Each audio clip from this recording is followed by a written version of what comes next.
हाँ, आज हम परासरण दाब के बारे में डिस्कशन करेंगे। परासरण दाब के बारे में हम चर्चा करेंगे।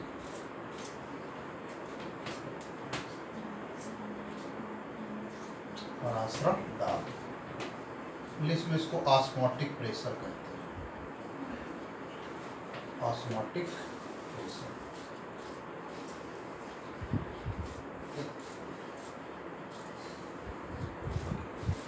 जैसा कि हमने जस्ट पिछले लेक्चर में बताया था कि अणुसंख्य गुणधर्म विलयन के वो 4 प्रकार के होते हैं। उसमें से मैं पहले का जिक्र करने जा रहा हूँ, परासरण दाब। ये पहला अणुसंख्य गुणधर्म है जिसके बारे में मैं चर्चा करने जा रहा हूँ, परासरण दाब। अब ये शब्द जो परासरण दाब है ये तो बहुत बाद में आता है। इससे पहले परासरण के बारे में जानना आवश्यक है। फिर परासरण प्रोसेस में एक झिल्ली की आवश्यकता होती है जिसको कहते अर्धपारगम झिल्ली। उस झिल्ली के बारे में भी जानकारी होना आवश्यक है। जैसे परासरण दाब की तो सिंपल डिफिनीशन लास्ट बताई जाएगी कि परासरण की क्रिया को जो रोकने के लिए हम सॉल्यूशन पर जो एक्सटर्नल प्रेशर लगाते हैं उसी को कहते हैं ऑस्मोटिक प्रेशर। तो सबसे पहले परासरण की क्रिया क्या है। अब परासरण की क्रिया तो उसमें होता है कि विलायक के अणु शुद्ध विलायक से विलयन की ओर प्रवाहित होते हैं अर्धपारगम झिल्ली के द्वारा। तो सबसे पहले प्रश्न उठता, अर्धपारगम झिल्ली क्या है। अर्धपारगम झिल्ली का रिलेशन परासरण से है और परासरण का रिलेशन परासरण दाब से है। तो सबसे पहले हम बताएं अर्धपारगम झिल्ली के बारे में।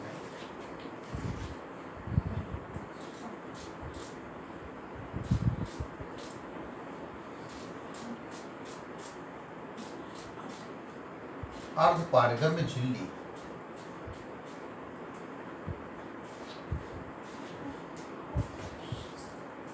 सेमी परमिएबल मेम्ब्रेन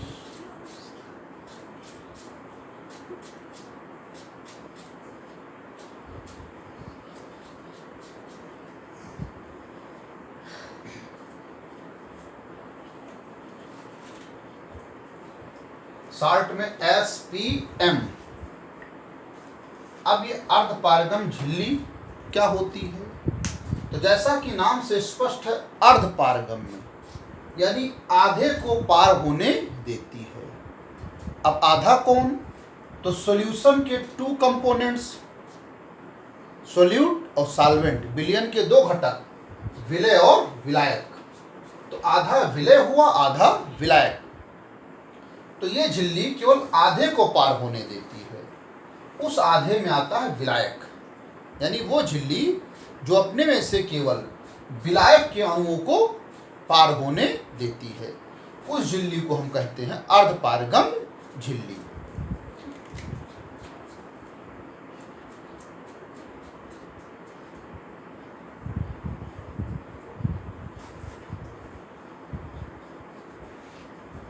वो झिल्ली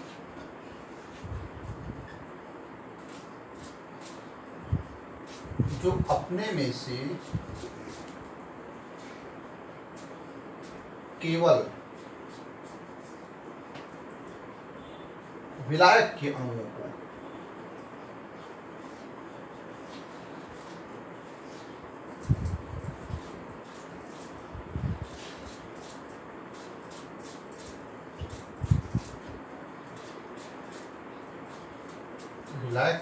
को पार होने देती है।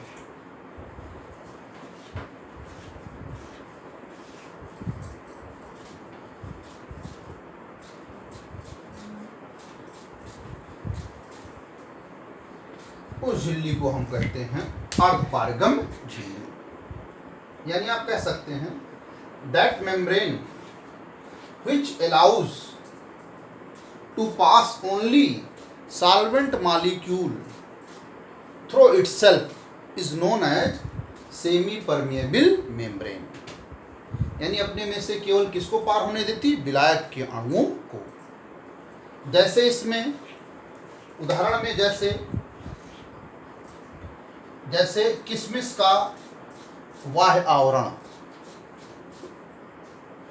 शॉर्ट में हम लिख दिया किशमिश। जो किशमिश की आउटर सरफेस होती है वो अर्धपारगम झिल्ली का काम करती है। या हमने लिख दिया बकरे का आमाशय,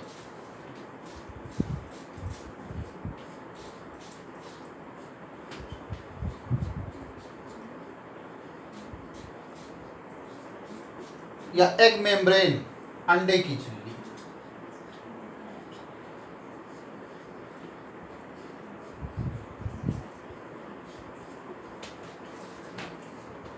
रेजिन्स, गोएट्स ब्लैडर और मेम्ब्रेन ऑफ एग, या मान लीजिए वॉल्स ऑफ लिविंग सेल्स, यानी जो जीवित कोशिकाएं होती उनकी दीवारें। ये सब अर्धपारगम झिल्ली के एग्जाम्पल्स हैं। जैसे किशमिश को आप देखते हो, पानी में जब भिगोते हैं तो किशमिश फूल जाती है। इसका मतलब हुआ कि पानी जो है किशमिश के अंदर चला गया। तो जो किशमिश का आउटर सरफेस है वो अर्धपारगम झिल्ली होता, उसको पार करके पानी अंदर चला गया तो किशमिश फूल गई।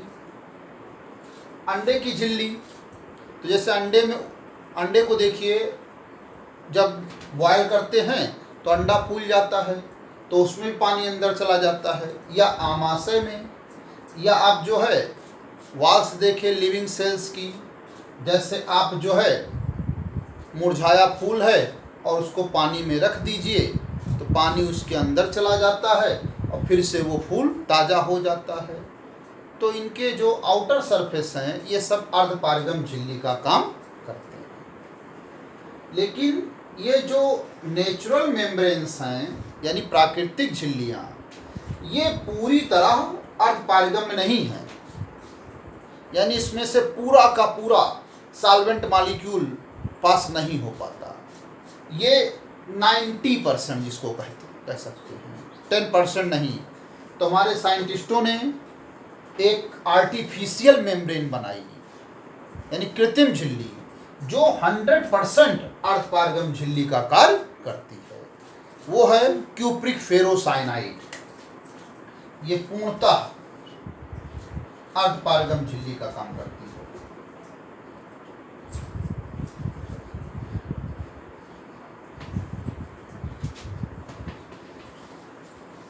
पूर्णतः अर्धपारगम झिल्ली का काम करती है। कौन?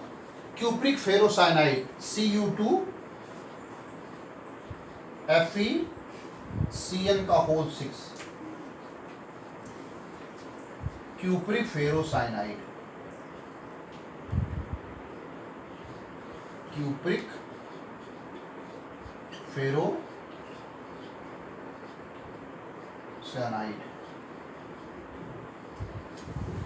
तो ये तो अर्धपारगम झिल्ली के बारे में बात।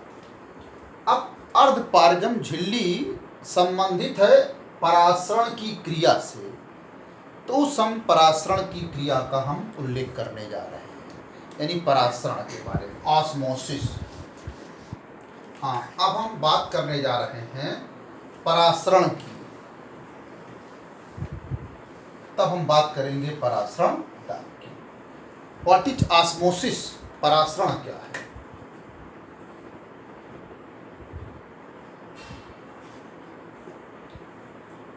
तो परासरण क्रिया है, और कैसी क्रिया है? जिसमें करते क्या हैं, अर्धपारगम झिल्ली के द्वारा हम पृथक कर देते हैं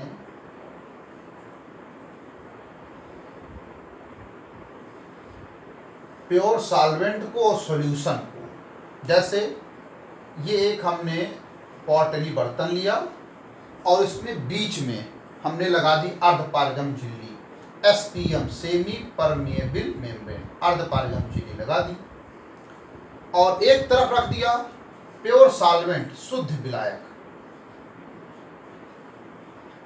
प्योर सॉल्वेंट, और एक तरफ रख दिया सॉल्यूशन।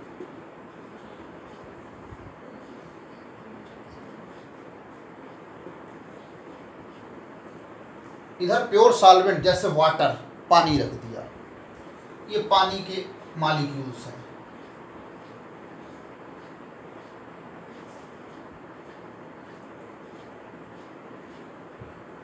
और ये सॉल्यूशन, मान लीजिए ये हमने किसका सॉल्यूशन ले लिया, ग्लूकोज का सॉल्यूशन या शुगर सॉल्यूशन।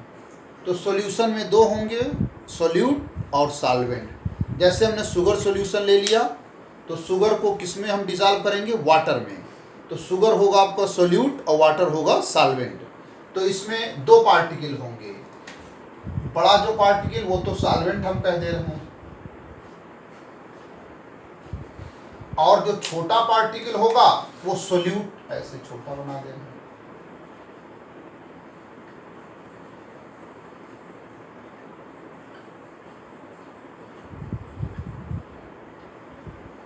ये जो छोटा पार्टिकल है ये सॉल्यूट है, और जो बड़ा पार्टिकल है ये सॉल्वेंट है। तो अभी हमने एक काम किया, एक पॉट ले लिया, बर्तन, और बर्तन को सेमी परमेबल मेम्ब्रेन से डिवाइड कर दिया दो पार्ट में। एक पार्ट में प्योर सॉल्वेंट, शुद्ध विलायक जैसे वाटर, पानी रख दिया, और एक पार्ट में सॉल्यूशन जैसे शुगर सॉल्यूशन, चीनी का विलयन, जिसमें ये छोटे छोटे आपके चीनी के पार्टिकल्स हैं और बड़े बड़े आपके वाटर के पार्टिकल्स हैं। तो होता क्या है, ये झिल्ली अर्धपारगम झिल्ली है, अभी बताया, ये अपने में से केवल किसको पार होने देती है, विलायक के अणुओं को। तो ये जो विलायक के अणु हैं ये इधर की ओर गति करने लगते हैं, ये विलायक के अणु, ये विलायक के अणु इधर की ओर गति करने लगते हैं।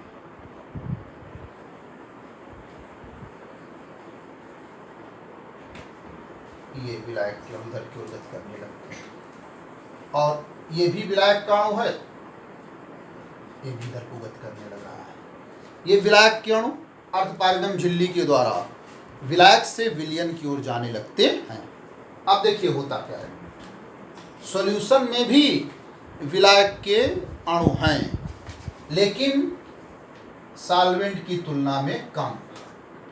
तो होता क्या है, जनरली ये कहा जाता है कि विलायक के अणु शुद्ध विलायक से विलयन की ओर प्रवाहित होते हैं, लेकिन वो थोड़ा सा बात अस्पष्ट है। इधर से भी कुछ मॉलिक्यूल होते हैं, बस उनकी संख्या होती है कम। देखिए ये सॉल्वेंट, इसमें पूरी तरह सॉल्वेंट के मॉलिक्यूल हैं, और इसमें कुछ सॉल्वेंट के मॉलिक्यूल हैं। अब आप देखिए नेट फ्लो, किधर की तरफ फ्लो ज़्यादा है सॉल्वेंट के मॉलिक्यूल का। तो इधर सॉल्वेंट के सपोज 20 मॉलिक्यूल जा रहे हैं, और इधर केवल कितने मॉलिक्यूल, 2। तो नेट फ्लो परिणामी वो जो है इधर को फ्लो है, ये flow of solvent molecule, flow of solvent molecule,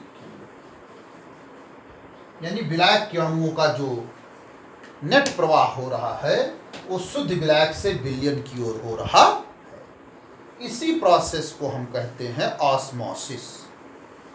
यानी जब हम शुद्ध विलायक और विलयन को पृथक करते हैं अर्धपारगम झिल्ली के द्वारा, तो विलायक के अणु शुद्ध विलायक से विलयन की ओर प्रवाहित होने लगते हैं।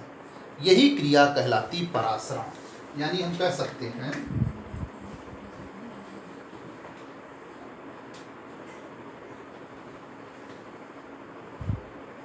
विलायक के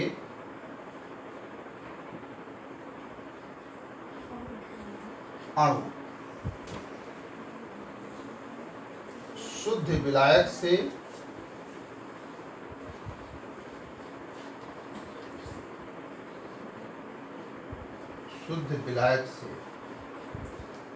विलयन की ओर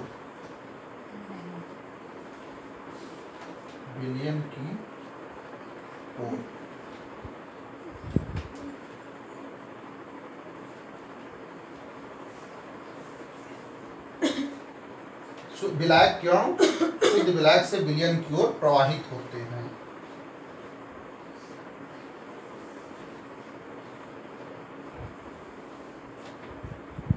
जब अर्धपारगम झिल्ली के द्वारा यानी एसपीएम के द्वारा शुद्ध विलायक और विलयन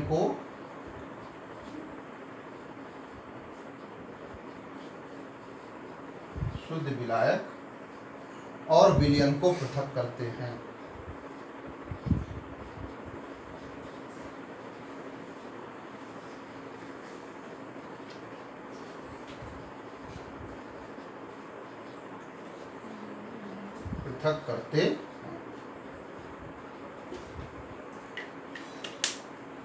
इसका मतलब that process in which solvent molecule flow from pure solvent to solution when pure solvent and solution are separate by SPM.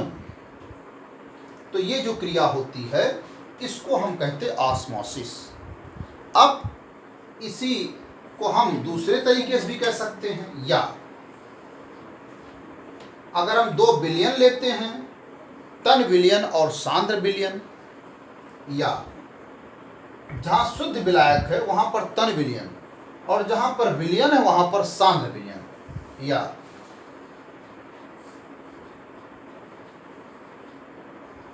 विलायक के अणुओं का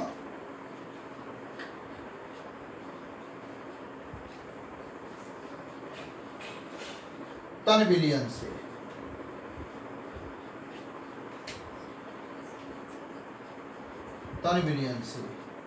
सांद्र विलयन की ओर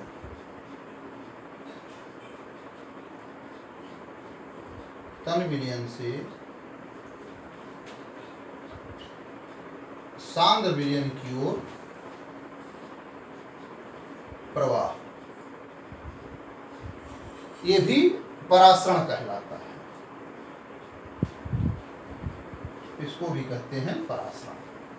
जब अर्धपारगम झिल्ली के द्वारा पृथक करते हैं तन विलयन को किस विलयन से, सांद्र विलयन, तब भी जो है जो विलायक के अणुओं का प्रवाह होता है उस क्रिया को हम कहते हैं परासरण। जैसे इस तरफ आप रख दीजिए डाइल्यूट सॉल्यूशन तन विलयन और इस तरफ रख दीजिए कंसंट्रेटेड सॉल्यूशन यानी सांद्र विलयन और बीच में लगा दीजिए अर्धपारगम झिल्ली, तब भी जो है जो सॉल्वेंट के मॉलिक्यूल डाइल्यूट सॉल्यूशन से कंसंट्रेट सॉल्यूशन की ओर जाएंगे उस प्रोसेस को कहेंगे परासरण। उस प्रोसेस को कहेंगे परासरण। जैसे ये एक बर्तन ले लिया और ये सेमी परमेबल मेम्ब्रेन एसपीएम और इस तरफ डाइल्यूट सॉल्यूशन तन विलयन,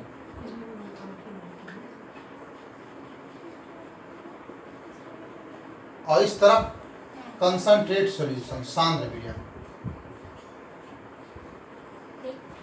कंसंट्रेट सॉल्यूशन सांद्र विलयन। तब भी देखेंगे विलायक के अणु तन विलयन से सांद्र विलयन की ओर ज्यादा प्रवाहित होते हैं। जैसे तन विलयन का मतलब हल्का विलयन, हल्का का मतलब पानी ज़्यादा होगा और जो विलय के अणु हैं वो होंगे कम। जैसे हमने दोनों तरफ चीनी के विलयन बनाए, किसके विलयन, चीनी के, यानी चीनी को जल में घोला और दो प्रकार के विलयन बनाए। एक में हम पानी ज़्यादा रखते हैं और चीनी कम, तो पानी बड़े बड़े मॉलिक्यूल बना देते हैं सॉल्वेंट के, पानी ज़्यादा,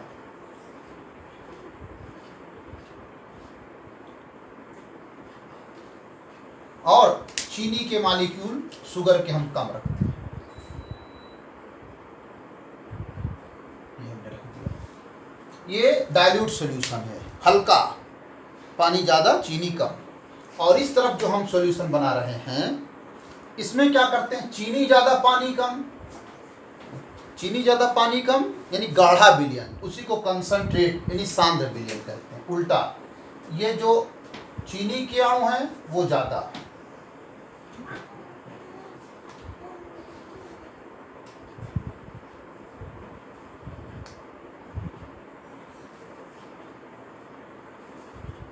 और पानी क्यों कम।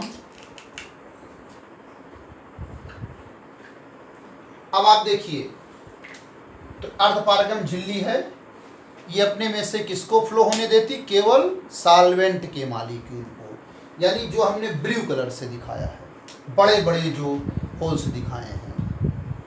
और छोटे वाले कौन हैं, सॉल्यूट यानी चीनी। तो इसमें क्या होगा, ये ज़्यादातर मॉलिक्यूल इस तरफ जाने लगेंगे, flow of solvent molecule, flow of solvent molecule. और फ्लो ऑफ से ज़्यादा अच्छा होगा नेट फ्लो, लिखिए net flow of solvent molecule. क्यों, जैसे इधर मान लो 4 5 6 7 8 9 10 11 12 सॉल्वेंट मॉलिक्यूल उधर जा रहे हैं, और इधर केवल कितने आ रहे हैं, 3। तो नेट फ्लो किधर को है, इधर को है। तो इसको कहते हैं परासरण, यानी विलायक के अणु चाहे शुद्ध विलायक से विलयन की ओर प्रवाहित हो, या तन विलयन से किसकी ओर प्रवाहित हो, सांद्र विलयन की ओर, ये क्रिया कहलाती है परासरण। अब इसी में जैसे आप एग्जाम्पल को समझ लें, जैसे आप लेते हैं मान लीजिए किशमिश, और आप पानी में डालते हैं तो किशमिश फूल गई, यानी वहाँ पर जो उदाहरण है, किशमिश के अंदर एक सॉल्यूशन है और पानी बाहर है, वो प्योर सॉल्वेंट है, वो पानी अंदर चला गया, वो तो शुद्ध विलायक से विलयन की ओर। अब यहाँ तनु से सांद्र में, इसके लिए आप क्या काम करें, जैसे मान लीजिए अब इसमें क्या काम करते, जैसे अंगूर ले लिया और अंगूर को रख दिया मान लीजिए तन विलयन में, जैसे अंगूर या रखा आपने चीनी के विलयन में जो बहुत हल्का विलयन है, तो क्या होगा, वहाँ से जो पानी के अणु हैं वो किशमिश के अंदर चले जाएंगे। और अगर उल्टा आपने किया कि अंगूर को ले लिया और उसको रखा सांद्र विलयन में, किस विलयन में, सांद्र, तो जब सांद्र गाढ़े विलयन में रखा चीनी के, और एक विलयन किशमिश के अंदर है, तो किशमिश के अंदर वाला अब रहेगा तनु और बाहर चीनी वाला रहेगा गाढ़ा। तो अब किशमिश के अंदर से जो सॉल्वेंट मॉलिक्यूल वो आ जाएंगे बाहर, या अंगूर, तो अंगूर आपका पिचक जाएगा। तो ये आपका परासरण के बारे में बातचीत हुई। हाँ, अब हम बात करने जा रहे हैं परासरण दाब। अब मेन टॉपिक आया परासरण दाब, ऑस्मोटिक प्रेशर।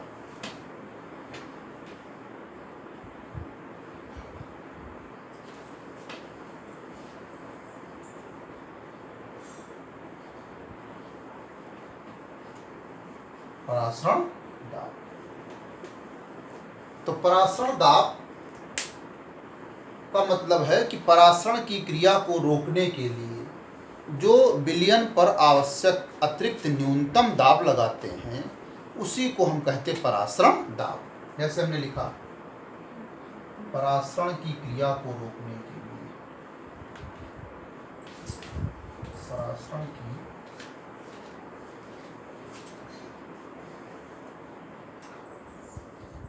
क्रिया को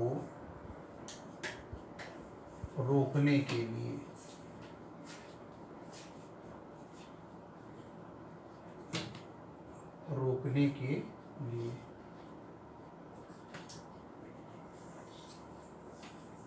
विलयन पर लगाया गया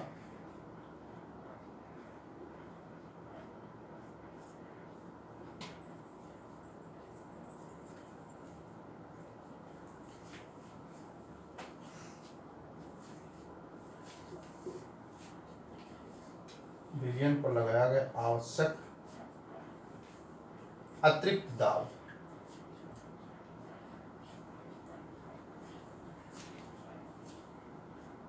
आवश्यक अतिरिक्त दाब कहलाता है परासरण दाब। इसका मतलब आप ऐसे भी कह सकते हैं, the external pressure applied on solution to stop the process of osmosis. यानी ऑस्मोसिस की क्रिया को रोकने के लिए जो विलयन पर आवश्यक अतिरिक्त दाब लगाते हैं उसी को कहते परासरण दाब।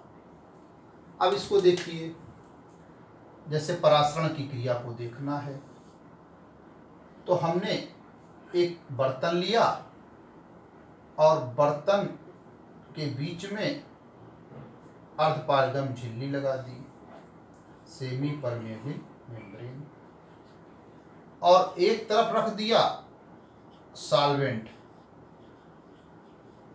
प्योर शुद्ध विलायक, और दूसरी तरफ रख दिया सॉल्यूशन।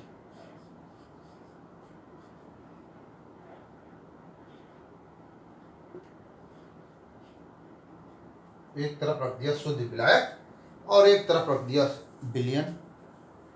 तो अब होगा क्या, परासरण की क्रिया होने लगेगी और यहां से जो विलायक के अणु हैं वो विलायक से विलयन की ओर जाने लगेंगे। परासरण की क्रिया में होता क्या, विलायक के अणु शुद्ध विलायक से किसकी ओर जाने लगते, विलयन की ओर। इसी परासरण की क्रिया को क्या करना है, रोकना है। तो उसके लिए क्या करते हैं, प्रेशर लगाते हैं, किस पर, सॉल्यूशन पर। तो यहां पिस्टन के द्वारा प्रेशर लगाया जाता है।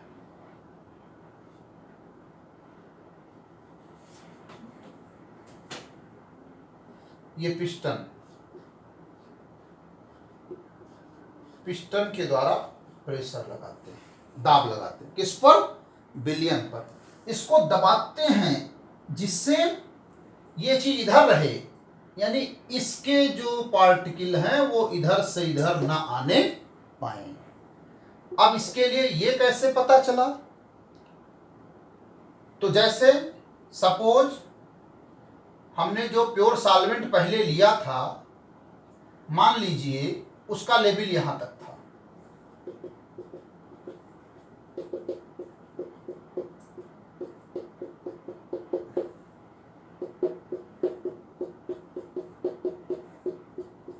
उसका लेवल यहां तक था।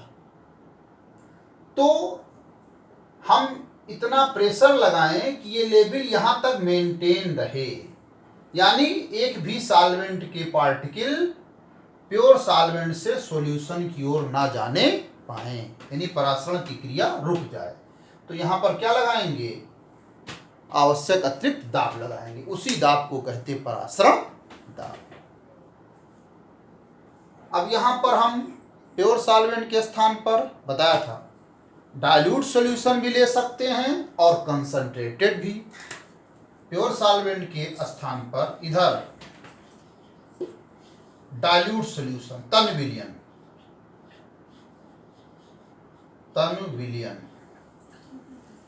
और इधर हम कंसंट्रेटेड सॉल्यूशन ले सकते हैं।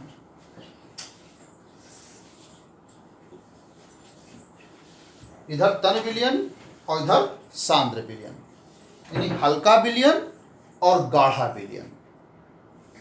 तो इस स्थिति में भी सॉल्वेंट के मॉलिक्यूल चलेंगे डाइल्यूट सॉल्यूशन से कंसंट्रेट सॉल्यूशन की ओर। उसी प्रोसेस को रोकने के लिए पिस्टन अब किस पर अप्लाई करेंगे, कंसंट्रेट सॉल्यूशन पर, सांद्र विलयन पर। इसको दबाएंगे कि जिससे इतना दबाएंगे कि इधर के पार्टिकल इधर ना जाने पाए। कौन से पार्टिकल, सॉल्वेंट पार्टिकल। अब आपको बताते हैं इसी में आरओ रिवर्स ऑस्मोसिस क्या है। RO reverse osmosis, reverse osmosis क्या है, रिवर्स ऑस्मोसिस। जैसा कि सबके घरों में आरओ लगा होता है, लोग आरओ का पानी पीते हैं, तो आरओ है क्या, रिवर्स ऑस्मोसिस है। उसमें ऑस्मोसिस का उल्टा किया जाता है, यानी परासरण की जो क्रिया है उसका उल्टा काम किया जाता है। कैसे, उसमें सॉल्वेंट का जो फ्लो है वो कंसंट्रेट सॉल्यूशन से डाइल्यूट सॉल्यूशन की ओर करते हैं। जैसे ऑस्मोसिस, सॉल्वेंट का फ्लो डाइल्यूट सॉल्यूशन से कंसंट्रेट सॉल्यूशन की ओर है। आरओ रिवर्स, उल्टा, सॉल्वेंट का जो फ्लो होगा वो कंसंट्रेट सॉल्यूशन से डाइल्यूट सॉल्यूशन की ओर होगा। जैसे जिन घरों में आरओ लगा होता है तो आरओ जो एपरेटस है वो जो वाटर टैंक होता है उससे कनेक्ट होता है। तो सबसे पहले आप अपने घर का जब मोटर या टुल्लू ऑन करते हैं तो सबसे पहले पानी जाके आपके वाटर टैंक में सेटल होता है, इकट्ठा होता है। फिर वो आपके आरओ में आता है और वहाँ आरओ से आपको जो है शुद्ध पानी प्राप्त होता है। तो शुद्ध पानी का मतलब क्या है? जब आपके वाटर टैंक में पानी एकत्रित हुआ तो वो आपका होता कंसंट्रेट सॉल्यूशन। कैसे? उसमें गंदगी वगैरह भी है, गाढ़ा विलयन है। और आरओ की जो मशीन है वो क्या करती है, उसको डाइल्यूट सॉल्यूशन में बदल देती। कैसे? उसमें से गंदगी हटा देती है। केवल सॉल्वेंट के मॉलिक्यूल आते हैं उस गंदगी से बाहर।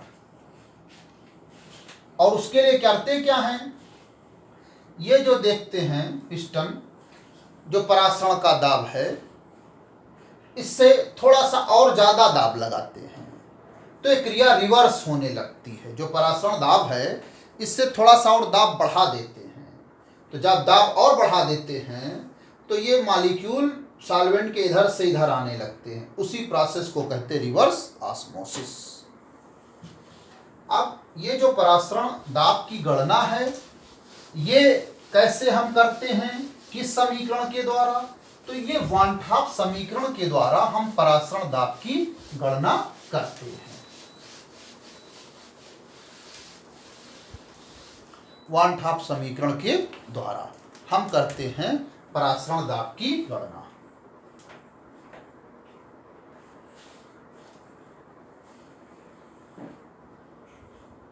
वान टॉप समीकरण, इसी के द्वारा हम कैलकुलेट करते हैं ऑस्मोटिक प्रेशर को, परासरण दाब को। वो इक्वेशन है P equal to C into R into T. वैसे इसमें दो नियम लगे हैं, बायल वान टॉप का नियम और चार्ल्स वान टॉप का नियम। उन दोनों को मिलाने से जो इक्वेशन फॉर्म होती है उसको कहते हैं वान टॉप समीकरण। बायल वान टॉप का नियम, जो बायल का नियम था, वान टॉप के नियम से मिलता जुलता। चार्ल्स वान टॉप का नियम, चार्ल्स का नियम वान टॉप के नियम से मिलता जुलता। होता क्या है, जो ये विलयन के गुण होते हैं वे गैसों के गुणों से बहुत मिलते जुलते हैं। इसलिए जो गैस का इक्वेशन होता, आइडियल गैस इक्वेशन, वही इक्वेशन होता van Hoff equation, P equal to CRT। P आपका ऑस्मोटिक प्रेशर, ऑस्मोटिक प्रेशर, और C आपका कंसंट्रेशन यानी सांद्रता, R आपका आइडियल गैस कांस्टेंट, आदर्श गैस नियतांक। तो उसके स्थान पर हम लोग S लिखते हैं, S सॉल्यूशन कांस्टेंट, विलयन नियतांक, सॉल्यूशन कांस्टेंट, विलयन नियतांक। और T आपका है temperature, P equal to C into S into T. ये जो कंसंट्रेशन है, सांद्रता, ये होती है मोल पर लीटर, N/V। कंसंट्रेशन, ये सांद्रता मोलरिटी के रूप में है, मोलरिटी मोल पर litre, number of moles upon volume of solution into S into T. यहीं से P into V equal to NS T। जैसे आइडियल गैस इक्वेशन होता P into V equal to NRT, S के स्थान पे R। अब यहां पर n number of moles of solute, विलय के मोलों की संख्या। V आपका वॉल्यूम ऑफ सॉल्यूशन, विलयन का आयतन।